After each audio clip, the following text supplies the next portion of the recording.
Ready? All right, ladies and gentlemen, it's 6:30 on the dot. We're going to go ahead and get started here tonight. We're going to start with our invocation and pledge, and our Mayor Pro Tem Michael Rudnick is going to introduce our guests tonight. Yeah, we have some very special guests here. They're actually in the same troop as my son Brady, who's usually here and he's not here tonight. But we've got a gentleman working on a merit badge, and one of their requirements is to be civically engaged. All scouts have to find some way to satisfy the qualifications for their badges. Kevin is going to lead us in an invocation first, and then after that, Damien is going to lead us in the pledge. So everyone will rise that can. Ask that you bow your heads, please. Heavenly Father, we gather here today grateful for the community we call home and the opportunity to witness its continued growth and care. We lift our leaders of this city, asking that you grant them wisdom, clarity, and a spirit of service as they discuss matters that shape the lives of those who live here. May their decisions reflect integrity, fairness, and passion for all. May they be guided by a deep commitment of the well-being of every citizen, ensuring that Mulberry remains a place of hope, opportunity, and unity. Lord, be present in this meeting. Let your wisdom and love guide the discussion and actions here tonight. I would also like to say and add a special prayer for the Gold Star families this Memorial Day weekend, especially lifting up Sergeant Justin Esses, Second Lieutenant Charlie Roboto, Master Sergeant Joe Anastasio, Corporal Marcus Nolasco, Sergeant Perry Martin. Amen. Amen. Please join me in reciting the pledge. I pledge allegiance to the flag of the United States of America and to the republic for which it stands, one nation, under God, indivisible, with liberty and justice for all. All right. Thank you, Damien. Thank you, Kevin, for that. They are with Troop 1597 right here in Mulberry. And Kevin, you're a former member of the military, correct? Right? Yes, sir. Yeah. So thank you for your service as well. All right. We're going to go ahead and call the roll here tonight, as I do every night. We're going to go by districts. I'm going to start with District 1, Councilman Tim Sullivan. Present. District 2, that's me, Michael Coker, I am present. District 3, Councilman Kyle Shields. District 4, Mayor Pro Tem Michael Rudnick. Present. And then District 5, Councilman Doug Ingram. Present. All right, Madam Clerk, if you could notate that 4 out of the 5 members of the council with Councilman Shields absent this evening. All right, that brings me to my first item, which is the mayor's opening comments, and I just have a couple things that I'd like to mention. First off, we'd like to congratulate our interim city manager, Mr. Jamie Palmer. He graduated with his certified public manager's degree. Is that right? Okay. He graduated last week, or the week, was it last week or the week? Last week. Last week. So if you could join me in congratulating him.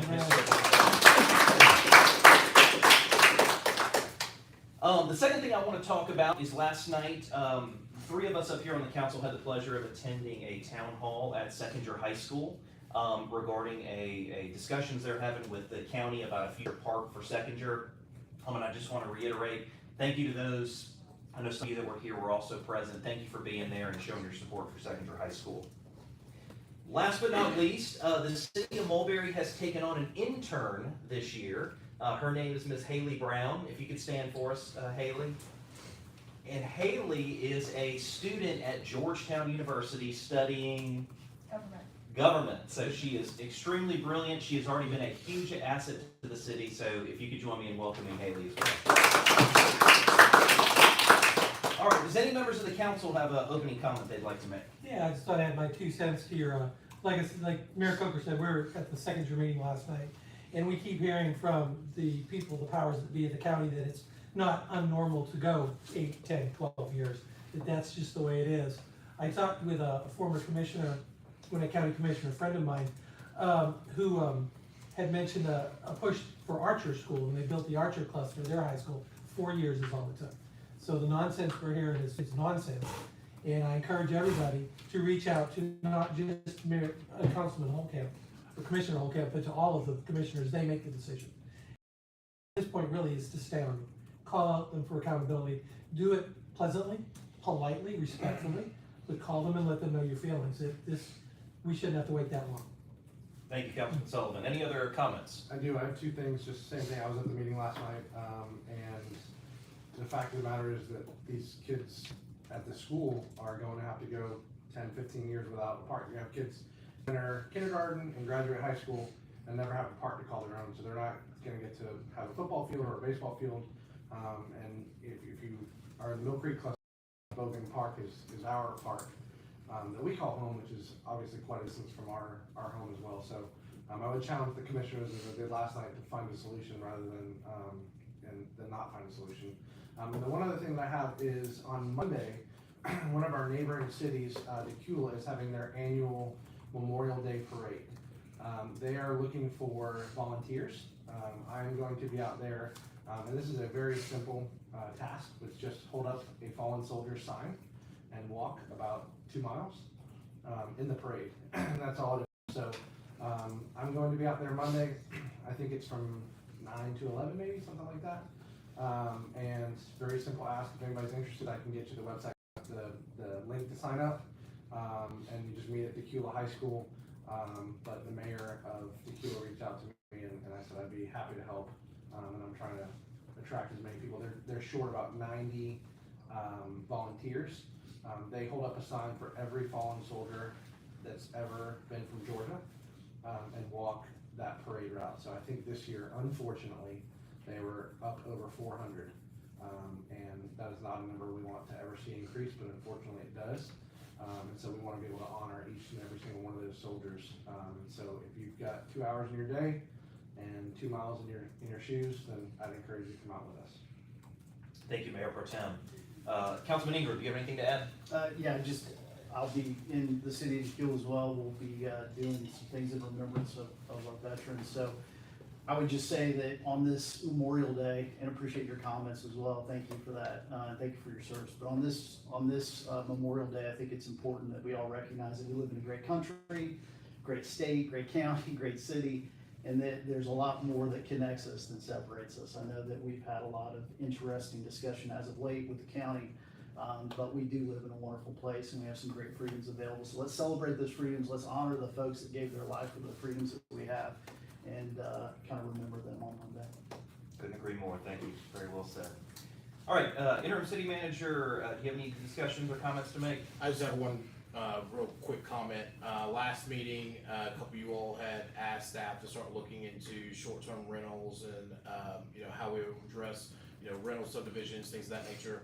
And after speaking with our community development director, we'll have something to you all, a draft that we can present to start the discussion, not for you all to vote on at the next meeting.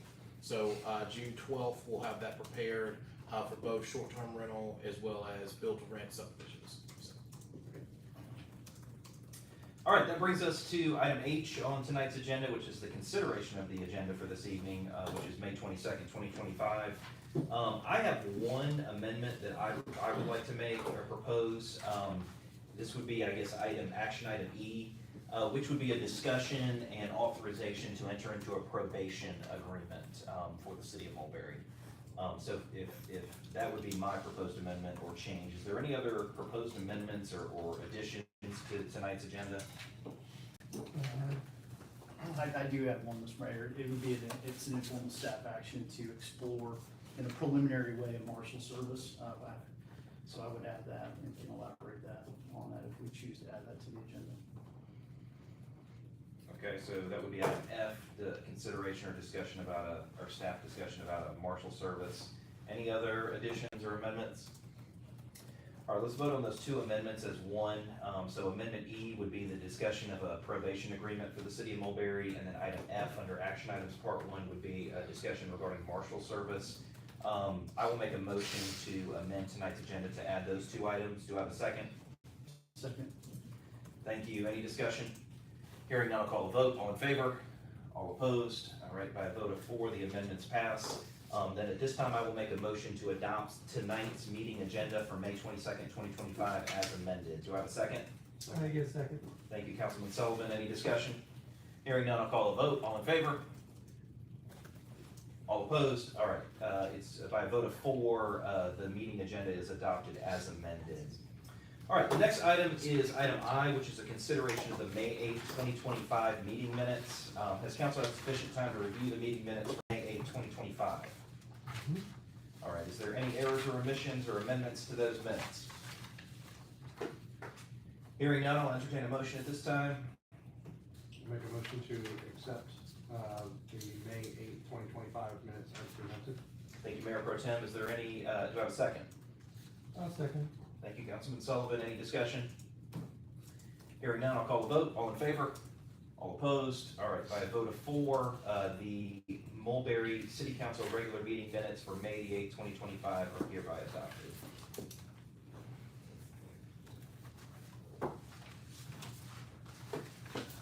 All right, that brings us to item J, which is the public comment section. I have not had a chance to talk about this, but if you would like to make a public comment, we would just ask you to come up to the podium.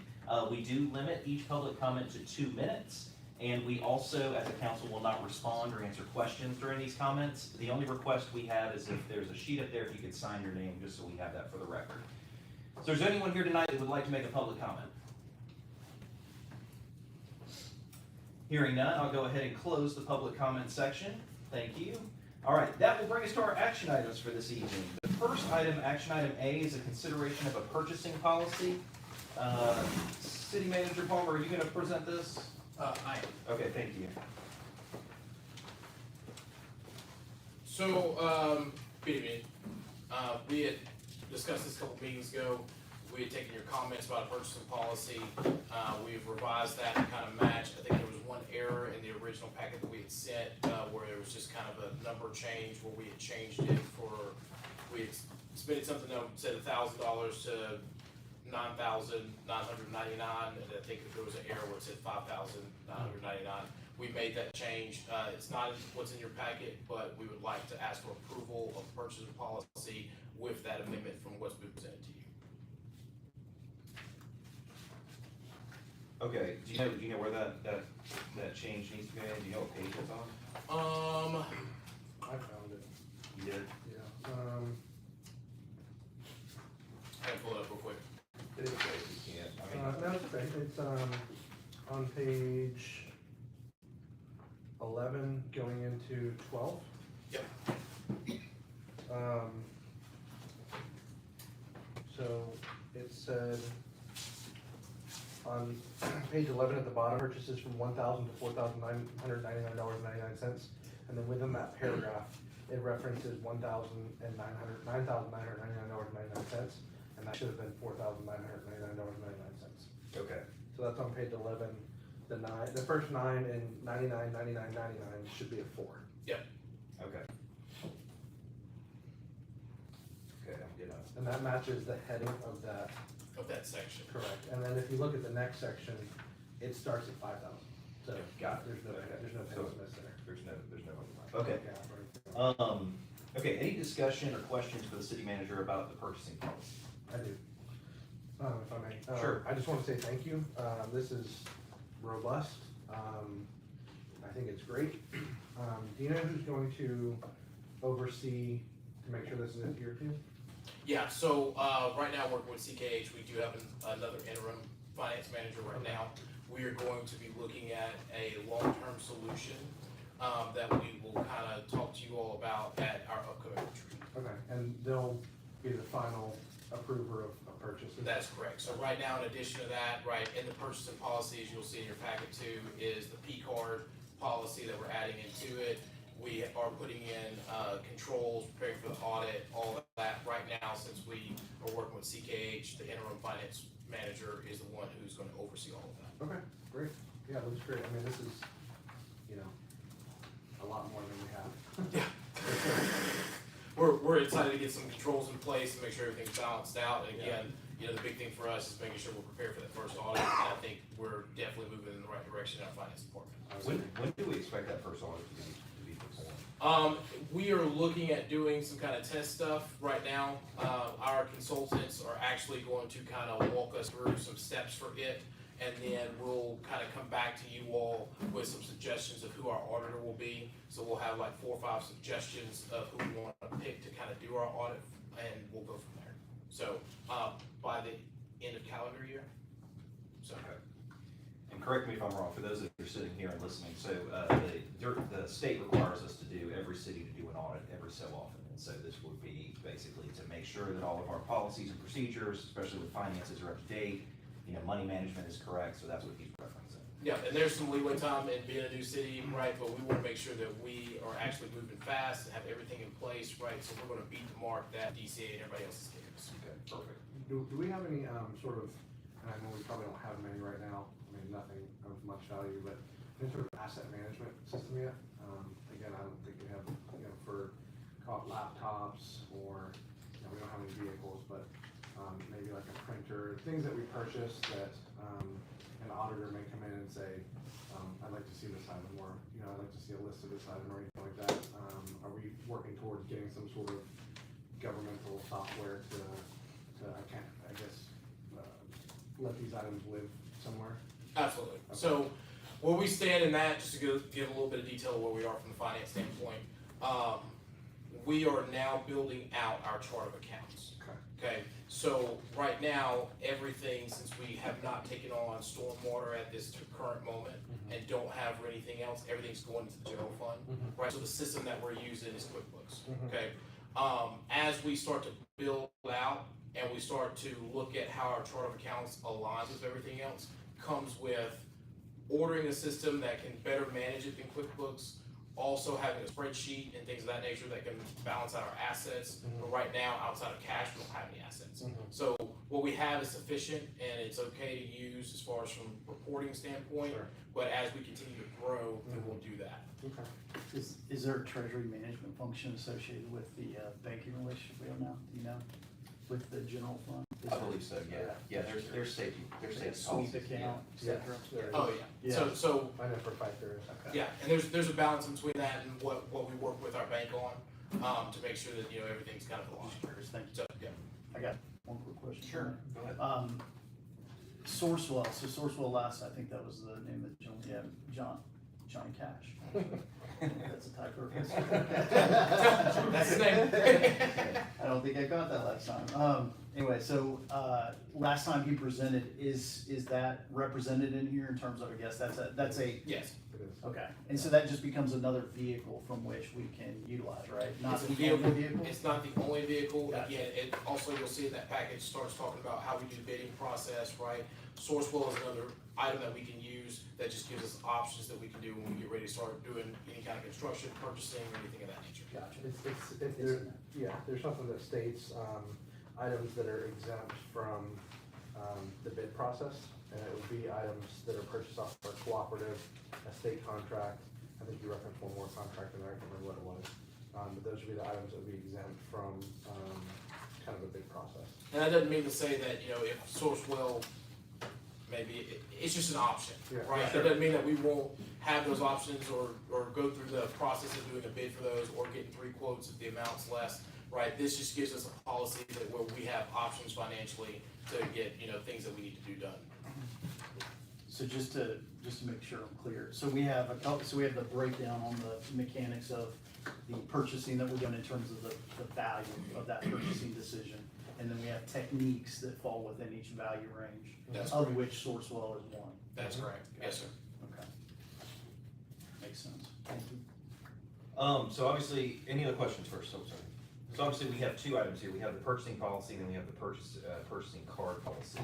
Is there anything else you want to speak? It's all the same. Okay. Right, so in one. it's all in one, so when we talked about Okay. building the city policy manual, right, all this is included in chapter 1. This just gives guidance on what we do for purchasing and what will happen with the P cards that are issued out. Okay, got it. Okay, then, at this time, I'll make a motion to, adopt the purchasing policy as presented with the amendment, that was discussed, that one change on page 11, which includes that, purchasing or P card policy as well. Do I have a second? I'll second. Thank you, Mayor Pro Tem. Any discussion? Hearing none, I'll call a vote. All in favor? All opposed? All right, I voted for the purchasing policy as amended, as well as the attached P card. P card policy are hereby adopted.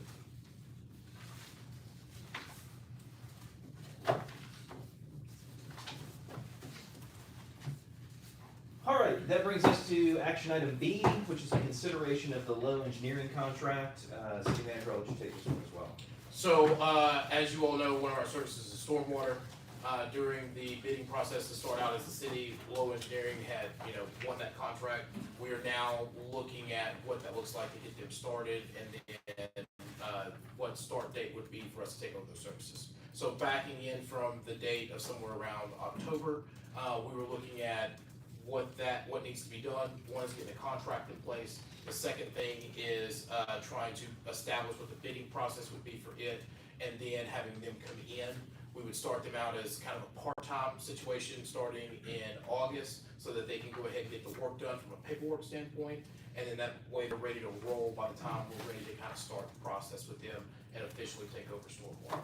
So with that being said, the contract that you all have is kind of our thoughts and everything else does not include their fee schedule. This is just seeking your approval so that myself and the city attorney can start to negotiate with them and start looking at what fees can be implemented. This will be executed by you all, so you will have another version of this contract once we have negotiated it with the consultant. Any questions from the council? In the original RFP, was the fee schedule did they not present a fee schedule? I don't remember. I read it, but I don't remember it. No, not really. And here's the thing, why we wanted to make sure we do it this way is because they're gonna have their fee, but we need to add some emergency situations in there. And what their fee may be is also put on an on-call list for situations where we have to put things out to bid or get a contractor for. And with concrete prices being so high, things of that nature, we wanted to make sure we had some flexibility right now to go ahead and negotiate that, so that by the time we get to you all in June or July, on the 12th or the 10th, right, to have an executable contract. So there's, is there for-cause language for termination in here, or is it just a broad sweeping terminate based on whenever we want? I haven't fully read through this. There is a for-cause situation in there, and there is a no-cause situation in there. That has been in all our contracts with our consultants so far. I think one of them reads is 60 days without calls, 30 days with calls, and then that just gives us some flexibility to rebid it. Is that similar to CKH, do you know? It's similar to all of them. All So all of them have that same same language. language? Yeah. Gotcha. This contract is no different than the other templates Yeah. that we put together with all the other consultants as well. Yeah, just, and this may not apply fully to this, but just observationally, sometimes having some performance parameters, like KPIs, could be beneficial. I don't wanna hold up this, cause I know this is really critical, but just based on some observations of some services we procured, having some kind of KPIs regarding personnel, response time, things like that could work in the city's favor. So just as a note to yourself, as we're thinking through that, Understood. just have some kind of metrics that we can hold ourselves accountable to, as well as hold, everybody accountable to. I think it's a good thing. Yes, sir. What we'll do is we'll take a look at that. And again, there's gonna be another version of this. We just wanted to see, you all to see the bulk of the contract, right? So that we can go ahead and negotiate it. Yeah. Any other questions from the council? So I guess, City Manager, I guess specifically, what would you want the motion? The motion to adopt this contract, or the motion to? The allow motion you to, negotiate the motion contract? to allow for myself and the city attorney to negotiate this contract as presented with the, consultant. Okay. Then at this time, I will make a motion to authorize the city manager as well as the city attorney to negotiate the contract with Low Engineering as presented. Do I have a second? Second. Thank you, Mayor Pro Tem. Any discussion? Hearing none, I'll call a vote. All in favor? All opposed? All right, by a vote of 4, it passes that the city manager and the city attorney are hereby authorized to negotiate with Low Engineering for the services of providing stormwater management. All right, thank you very much. The next item is item C, consideration of the fire services intergovernmental agreement. Is this gonna be you two, Tom, or? Yeah, might as well. Okay. We'll just keep running through it. So, I do wanna say this, right? So now that we have, gone through the process and the bills for Mulberry have been signed through the assembly, we wanna start working on our IGAs and getting those over to the county to see what we can negotiate, right? We're start seeing on this meeting included 3 meetings, IGAs, where we can start to prepare for things that we immediately need, right? Fire is up first. We'll start looking at police services and then doing some GIS contracts and then water and sewer. From there, we'll look at doing a omnibus kind of form of an IGA that will look at all the other services and then start looking at what balances out between service delivery. The reason why we're choosing me first is just because we need to go ahead and start getting public safety kind of established between us and the county. And so we'll start with fire and police, and then we'll kind of work through water and sewer and GIS. Any questions for the city manager on this? Yes, it's not, my impression of IGA was everything wrapped up in one bundle, so we don't have to go that route. No, so there are options, right? But the one that is everything wrapped in together, right, is gonna take a little bit of time. Okay. And so there are some things that we need at a staff level to get plans through, to get business licenses done, to get inspections done, to make sure that public safety is taken care of, right? So we're going to start coming to those first. This was just the first one that was drafted. And again, you'll probably see police and then stormwater and GIS at the next meeting, and then some kind of stagnation from there. Okay. I have a couple, or at least one question. How does this, Go ahead. thank you. So we had a discussion about some of the fire marshal services, right? As it related to inspection. So I think the objective would be that we finalize that once and for all, right? Yeah, so Yeah. the temporary fire marshal services that we presented to you all was just that. It was just temporary, and it was only there for 30 days as an emergency order. Gotcha. What this is now is talking about a 30-year deal that we could do with the fire department that will talk about everything from arson investigation to business license inspections, sprinkler plan review, things of that nature, right? This is just a tool to start negotiations with the county about that and see, kind of what the county's response is gonna be, right? This also gives us the ability to see what they're willing to negotiate with us on and what they're not. And then we can, make an effort from there. But now that some of the things have settled as far as some of the legislation that was passed, right, this is our now chance to go ahead and start trying to have those negotiations if they're willing. Sure. But in all cases, there are some things required by, a very large list of things that are required by the county during this transition period that are obligatory, right? That is That correct. have to be done. Yeah. That is correct. So just so we're all on the same page, this is our effort to try to create a framework. A formal agreement, Gotcha. right? So by state law, there's some Yeah. things that are supposed to be done from the county that would have, where the area was unincorporated to become into a city, Yeah. right? Once a city is established from an unincorporated area, then an intergovernmental agreement is performed to kind of more formalize those services, Yeah. right? So now we've reached that point. There are still state requirements while we negotiate that are supposed to be followed. And again, that just kind of falls into other discussions. Gotcha. One quick note, you did mention 30-year agreement, the agreement says 50 years. Is it a 50-year or 30-year? So it's 30, and I'll thank you for that. So we made the change and sent it out to 30 because I think it referenced 50 one time, and then we had 30 in a couple other places. Okay. So that will need to be modified from when we sent the packet out. And for the record, right, we sent the packet out earlier, then sometimes errors are missed, and then we just need to correct them. So that's what it is. The piece where you see 50, the Constitution says the maximum we can do as intergovernmental agreement is 50, so it couldn't exceed 50, as you'll see that if you read it in the joint resolution piece. Okay. But our time frame on that is 30-year.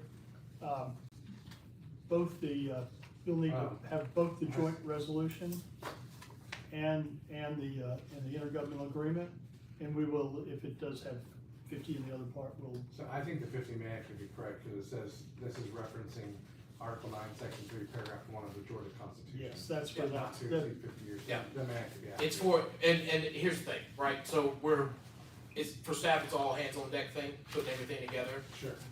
We need to make sure that it follows state law and the IGA, right? And then there's duplication of that in the resolution that you all need to sign in order for us to move forward with trying to negotiate the IGA. Well, So, both the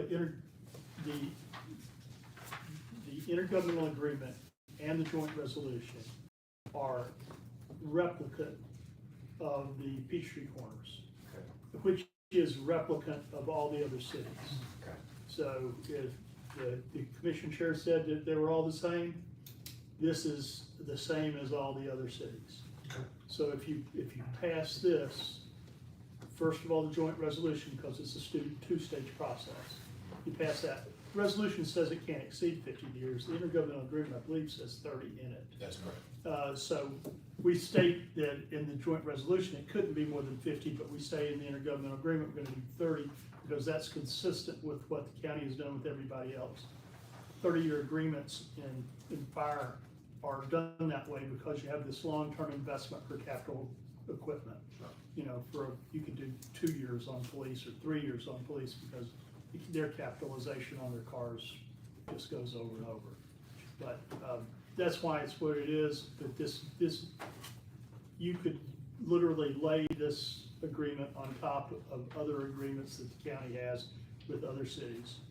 The joint resolution makes yourself have a fire district consistent of the city of Mulberry and unincorporated county, and that's how they do it.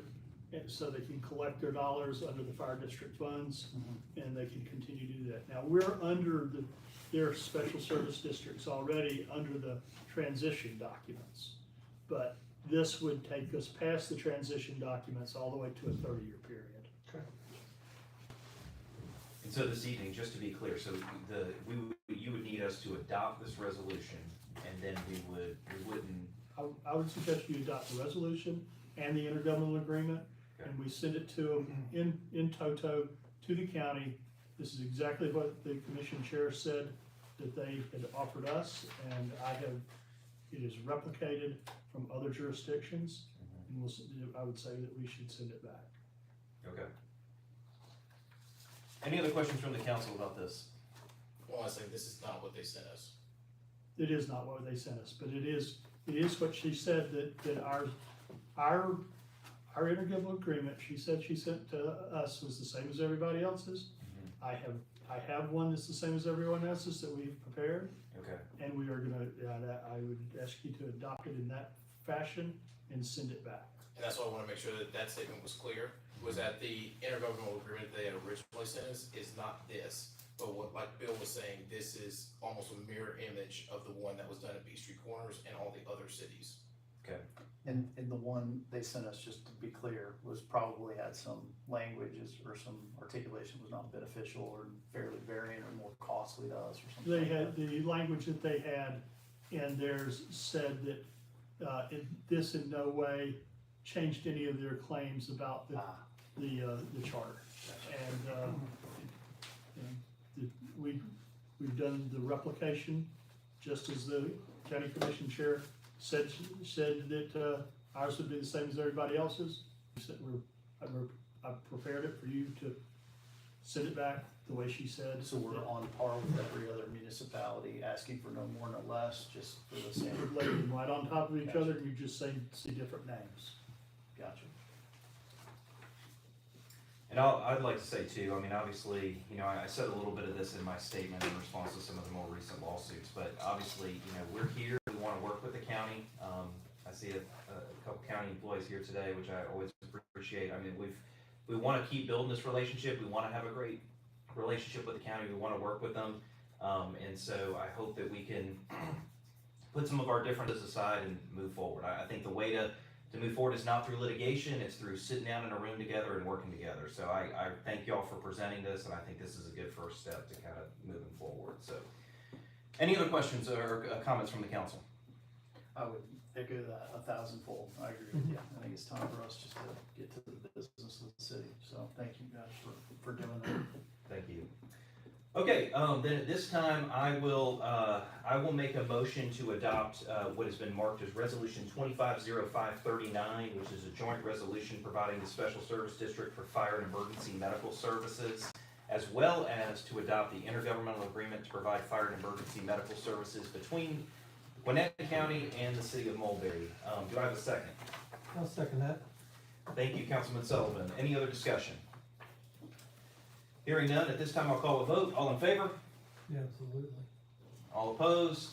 All right, by a vote of 4, it is approved that the joint resolution number 250539, as well as the intergovernmental agreement relating to fire services between Gwinnett County and the city of Mulberry is hereby adopted. Thank you.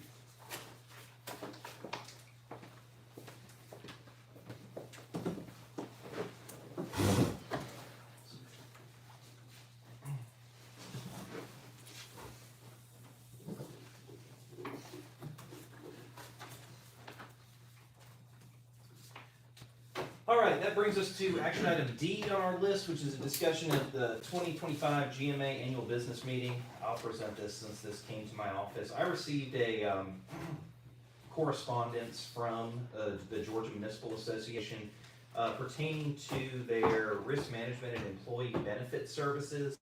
Obviously, the city enrolled in GERMA as part of our insurance services, so we are a member of that group. And so every year they elect new board members. And they have an annual meeting that will take place June 22nd at 8 a.m. in the Savannah Convention Center. And they provided us that if we weren't going to attend or if we didn't want to have to worry about being there, that we could sign a proxy which would authorize Ms. Marcia Hampton, who's the chair of the organization, basically to vote on behalf of the city by proxy. And so before I executed this proxy, I wanted to bring this before you, gentlemen, and make sure that you had no concerns with me giving our vote for the GERMA and the Workers' Compensation Self-Insurance Fund board seat, our vote to Ms. Hampton by proxy. Any questions or discussion about that? What's the vote that we're giving her? Just the assignment of personnel, is that? Yeah, so it would be the election of new board members. So the GMA makes recommendations. Yeah. And so we as a city have one vote as to whether we agree or disagree with those recommendations. And so this would authorize Ms. Marcia Hampton as the chair to vote by proxy for the city of Mulberry for those proposed individuals. Is anybody from the council going to this meeting? I'll be there, but I think this is A-okay. It's ultimately, we're just assigning board members, right? Sure, So, sure. I mean, I'm fine if someone else wants to go and represent us and take that authority to vote. They'd asked us to either have a delegate present or to return this no later than June the 6th. So if we did punt this, we went past the deadline, we'd have to make sure we had somebody there to somebody cast our vote. cast the vote, yeah. I'm supposed to be there for class, but that's fine. Let's do it this way because my class on Saturday, so Okay. they tell them what can happen. So this is I agree with it. Okay, perfect. Any other questions? All right, then at this time, I will make a motion to authorize the mayor to sign the annual meeting proxy, giving Ms. Marcia Hampton the city of Mulberry's vote for the board meeting that will happen regarding the GMA employee benefit system, the Workers' Compensation Self-Insurance Fund, the Georgia Interlocutory Risk Management Agency, and the GMA Defined Contribution Program. I will make that motion. Do I have a second? Second. Thank you, Mayor Pro Tem. Any discussion? Hearing none, I'll call a vote. All in favor? All opposed? All right, by a vote of 4, the mayor is authorized to sign and give the city of Mulberry's vote by proxy to Ms. Marcia Hampton.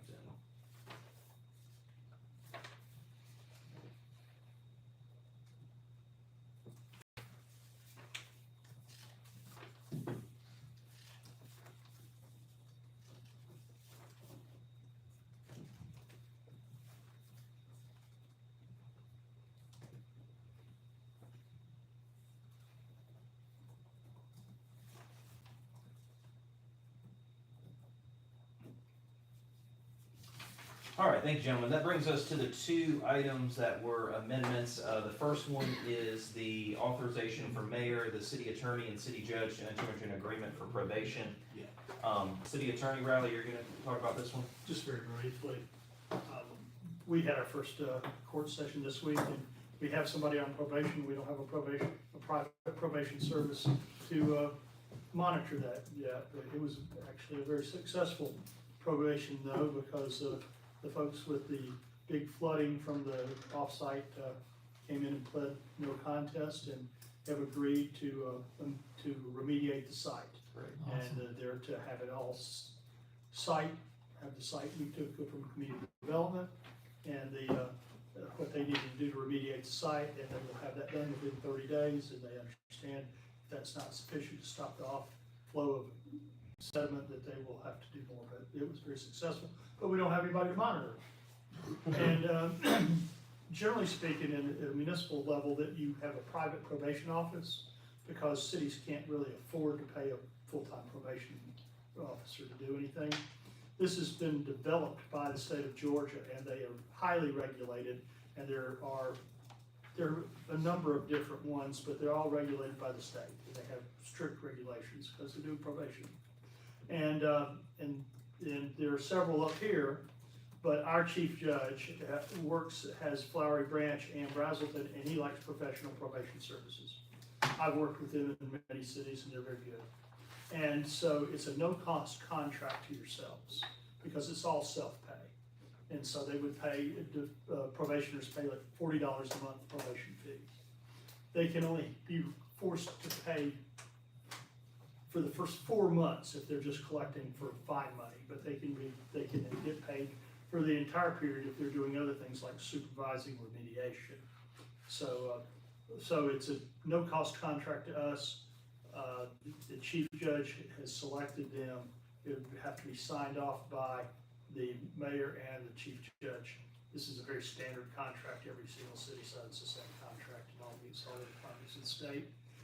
We will get that contract, we believe, on tomorrow. We would be asking you to go ahead and authorize the mayor to go ahead and sign off on the contract, so we can actually have somebody who can monitor the remediation of the property through the probation.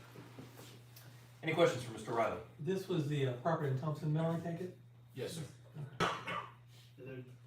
Some of the victims were here, they were very satisfied with Good deal. with the result.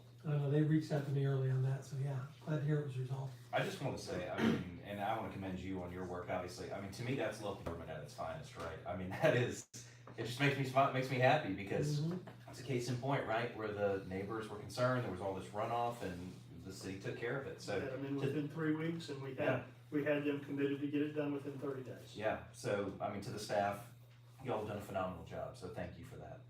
Any other questions for Mr. Riley? All right, at this time, I'll entertain a motion. I don't even know what to make a motion. If you just made a motion to authorize the mayor to sign a probation services contract. I'll make a motion for the mayor to sign a probation services contract with the recommended probation company from the city attorney. All right, I have a motion, do I have a second? Second. Thank you, Councilman Ingram. Any discussion? Hearing none, I'll call a vote. All in favor? All opposed? All right, by a vote of 4, the mayor is hereby authorized to sign and enter into a probation agreement with the company as presented. That brings us to item F, action item F, which was Councilman Ingram. I'll turn this over to you, a discussion of staff assignment regarding marshal service. Yeah, so, thank you, Mr. Mayor. So I had a conversation, so the genesis of this is we have obviously a fairly large land area that we're responsible for code enforcement on. Yes, sir. And when I, unfortunately or fortunately, one of the first few code enforcement cases were in the district I'm in. And so through discussions with the code enforcement officer, I heard about how heated some of those discussions were. And so immediately it concerned me a little bit for his safety.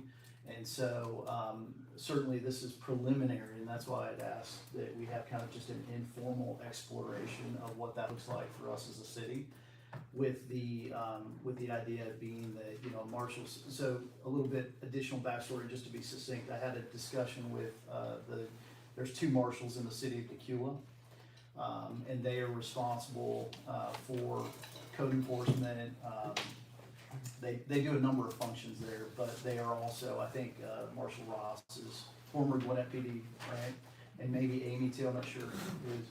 No, not Amy, but Marshall Ross is. So met with both of them and just got some parameters around how they're able to do that, how they're able to be successful in it, and also how they're able to be safe as they're carrying out code enforcement duties for the city. So they provided some numbers. I'll share that with you as you begin to kind of explore that. But given the size of the area that we're responsible for from a code enforcement perspective, I think having the ability to support and, you know, to also be safe when we're executing those code enforcement duties, it is really important for me. So I think we need to explore that and figure out what the cost structure looks like and at least lay down some paths. I believe through my discussion with Amy and Marshall, or Amy and James, the two marshals there, I believe every municipality, I think, has a marshal service, specifically because they're, at least James is a former law enforcement officer, he can, carry a weapon and so on and so forth. So it kind of carries a different feel to it when you're executing your code enforcement duties. So anyway, that would be informal staff directions. Just let's explore that a little bit and make sure we keep the folks that are doing those duties on behalf of our city safe. Can I ask questions about Sure. parameter? Yeah, Right. absolutely. So, I was trained in the school of thought, right, that you have code enforcement for more of a community service piece type thing. You have marshal services for when things get in the interim and escalate, and you have PD to go catch bad guys, Sure. right? Yeah. Are you wanting us to look at a similar structure, or are you wanting us to look at combining a marshal service and code enforcement? So the way City of Decula does it, and they are tasked with a much smaller square mile area than we are. They have, they're serving code enforcement through their marshal service. I think we need to at least explore that. I don't know how many code enforcement cases we have, but based on the tenor of the discussions that are being had with property owners in the city, so this is all unincorporated Gwinnett. We're now going out, trying to kind of understand what's in the backyard, and some of those discussions from the two cases I know of got pretty heated, and it concerned me enough to kind of explore that with the marshal's office in Decula and ask what is the best practice of how this is done, because I don't want to, I want to make sure everybody's safe. So to answer your question succinctly, yes, I know there's some cost factors there, so we would have to understand what's the frequency of call outs to code enforcement cases, and then just do some math to figure out even feasibility. And council member, if I may, I have negotiated previously intergovernmental agreements with the Gwinnett County in terms of police services. And the prior intergovernmental agreement, they were precluded from doing ordinance violations within the city, and specifically in Peachtree Corners. Okay. So as you know, that we have already adopted some of these urban camping kinds of ordinances and the aggressive solicitation ordinances. These would be the kinds of things that I would think that you would, as city manager talked about, is that more of the escalation.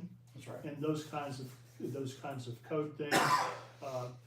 If you have alcohol permits that are being violated, and that'd be a code violation, an ordinance violation, rather than a PD violation, which would be a misdemeanor, which they would go into. Then our marshals would be at that level, where you probably would not be wanting to send a code enforcement officer into a nightclub who's running after hours and has a lot of alcohol going on. Yeah. So those are the kinds of things, if you want us to explore, that is the area that you want to get to protect code enforcement in the places where it gets escalated and those other areas. That's right. Yeah, that's right. I think we have a kind of a unique scenario specifically for the city of Mulberry, because we have such a large area that was previously unincorporated.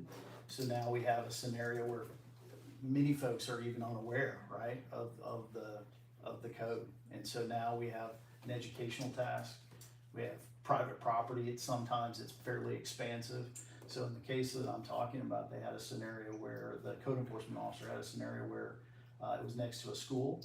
So it was some dangerous chemicals. There was a lot of stuff going on, and he could not get access and so I think we need to explore it. I think at a macro level is how, what are the parameters? How are other municipalities doing it? Recognizing we have a large area, there's some cost prohibitive scenarios that we're going to run into, and just best practices. So I have the content. I have a bunch of notes that I took from my discussion with City of Decula. Happy to share that with you, and then we can kind of maybe just explore a couple scenarios of how we might grow into the right approach in the future, so everybody's kept safe. Understood. Yeah.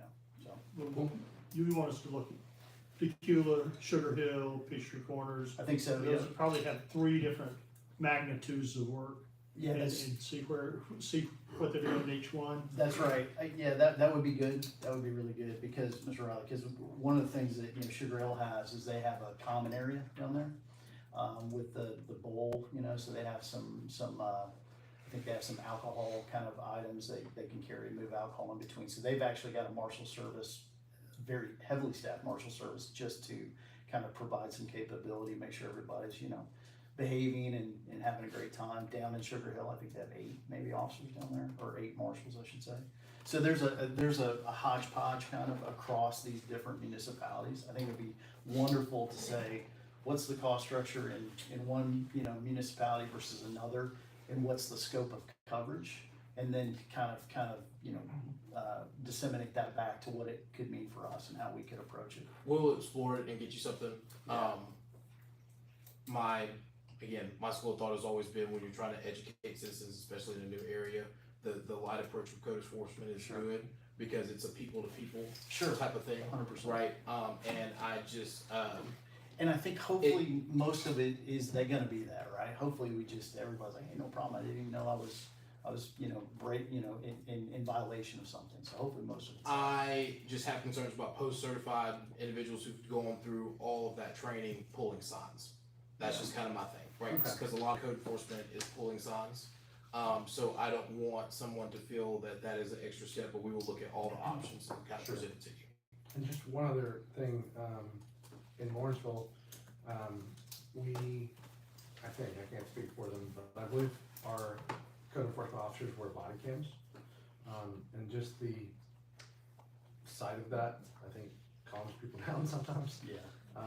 And also, it makes it where there's gonna be, hard evidence of what really took place. And Rebecca, I don't know if our code enforcement, do they wear? We don't have any body cams. No, okay. And again, code enforcement is supposed to be more of a peacekeeping thing, For sure. right?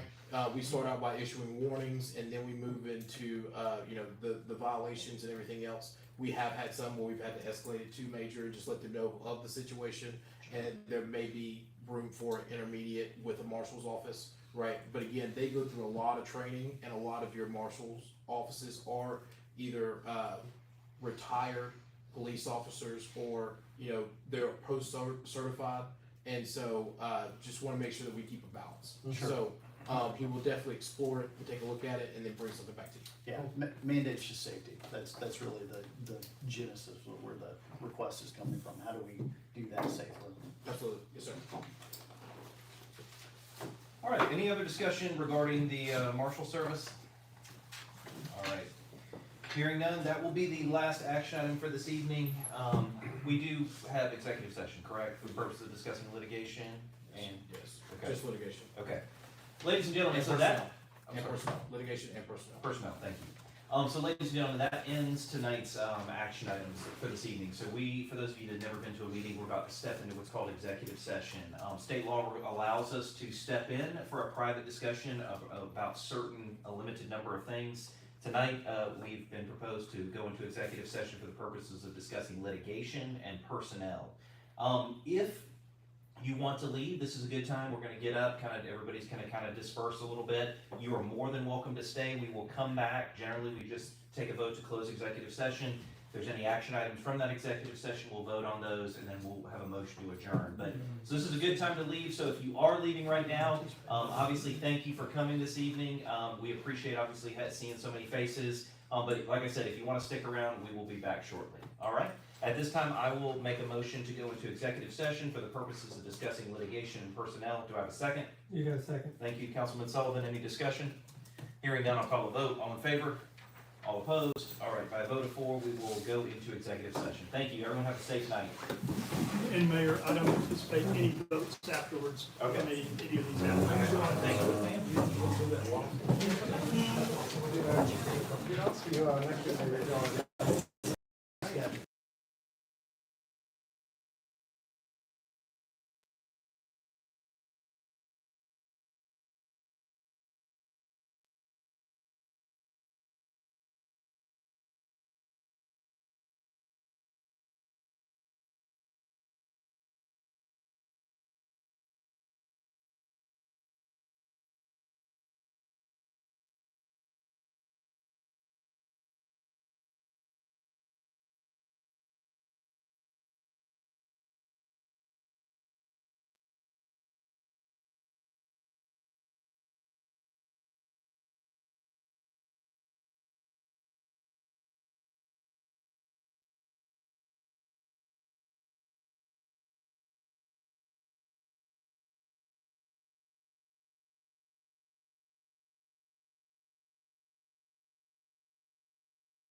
Good? Mm-hmm. All right, at this time, I'll make a motion to end executive session. Do I have a second? Second. Thank you, Mayor Pro Tem. Any discussion? None. Hearing none, I'll call a vote. All in favor? Yay. All opposed? All right, by a vote of 4, executive session is hereby ended. At this time, is there any other items we need to discuss? All right, hearing none, I will make a motion to adjourn. Do I have a second? Second. Thank you, Councilman Sullivan. Any discussion? Hearing none, I'll call a vote. All in favor? All opposed? All right, by a vote of 4, we are hereby adjourned. Thank you, ladies and gentlemen. Have a good night.